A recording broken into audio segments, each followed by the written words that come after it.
Thank you, Mr Deputy Speaker, and I rise to speak on the Privacy Amendment Public Health Contact Information Bill 2020, which is another important part of Australia's response to the COVID-19 crisis. And before speaking on the bill, I want to pay tribute to the people of Shortland for the way they've been dealing with this difficult time these past few months. We really are living in unprecedented times, and although in some instances we've seen the worst of human nature and behaviour, overwhelmingly I have seen the very best in my constituents, and I thank them for their forbearance and their steady commitment to getting through this crisis. And in speaking on this bill, as a representative of the sixth oldest electorate in Australia, I particularly want to convey to the House issues elderly Australians, senior Australians, have with the Covidsafe app. And I want to begin by recognising that some of my constituents have expressed concerns about downloading the app. And I recognise that these concerns, especially the ones around privacy, are entirely legitimate and understandable. And the first point I say to those who have reservations is that it is entirely voluntary. It's entirely voluntary, and Labor's support for the app and this bill is on the basis that it is entirely voluntary. And if you're uncomfortable downloading the app, you should not download it. It's a matter of public record, Mr Deputy Speaker, that I've downloaded the app.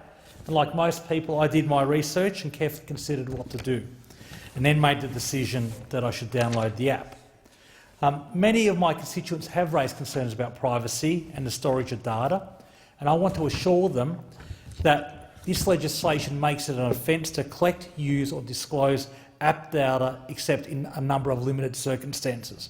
Basically, only state and territory health officials can access the data, and this is for the sole purpose of contact tracing those with the virus. Again, this should never change. Another concern raised by my constituents with me directly is that the government has awarded the data storage contract to Amazon Web Services, meaning that the COVID app data could possibly be obtained by the American government. This just doesn't seem right to most people I've communicated with about their concerns. Surely this contract could have been awarded to an Australian company. I would also like to draw to the attention of the House issues my constituents have downloading this app. As I mentioned previously, I represent an elderly electorate. Over 20% of my constituents are over the age of 65%, who are the most vulnerable in this crisis. My office has been contacted by dozens of constituents with older mobile phones who don't have the capacity to download the app. One of them from Spears Point was particularly annoyed because his phone is only 4 years old, which he considers a relatively new phone, and yet he's still unable to download the app. He was particularly put out because some of his mates had a go at him in a good-natured Aussie way that he had a hopeless phone.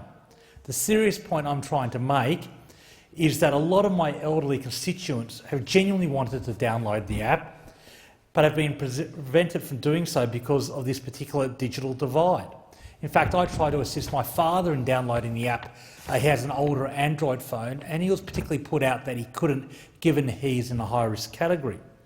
This is clearly a flaw in the design of the app, in that people who are volunteering to participate, as the government has requested, are unable to do so. Finally, I want to draw attention to the House of concerns that have been raised by Diabetes Australia regarding the app. Almost 9,000 of my constituents in Shortland have diabetes, which is above the average for federal electorate, so this concerns me greatly. Diabetes Australia has warned users of certain glucose monitoring systems that Covidsafe could potentially cause problems and that the app has interfered with their monitoring. Let me repeat that. The best information we have is that this app cannot work alongside essential glucose monitoring systems.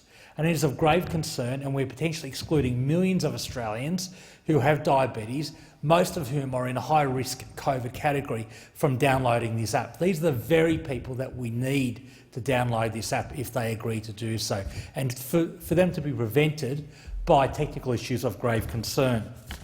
So in the end, Mr Deputy Speaker, I'll end where I began by saying it's good to make a contribution in the House again on this very important bill. I commend the sensible amendments put forward by Labor to improve the Covidsafe app, and I especially want to assure my constituents that I and my Labor colleagues will work constructively with the government in these extraordinary times. that we are only supporting this bill, I'm only supporting this bill on the basis that it's voluntary and that the data can only be used by state health officials for contact tracing. This bill achieves those ends, and that is the precondition for me supporting this bill, and I commend it to the House.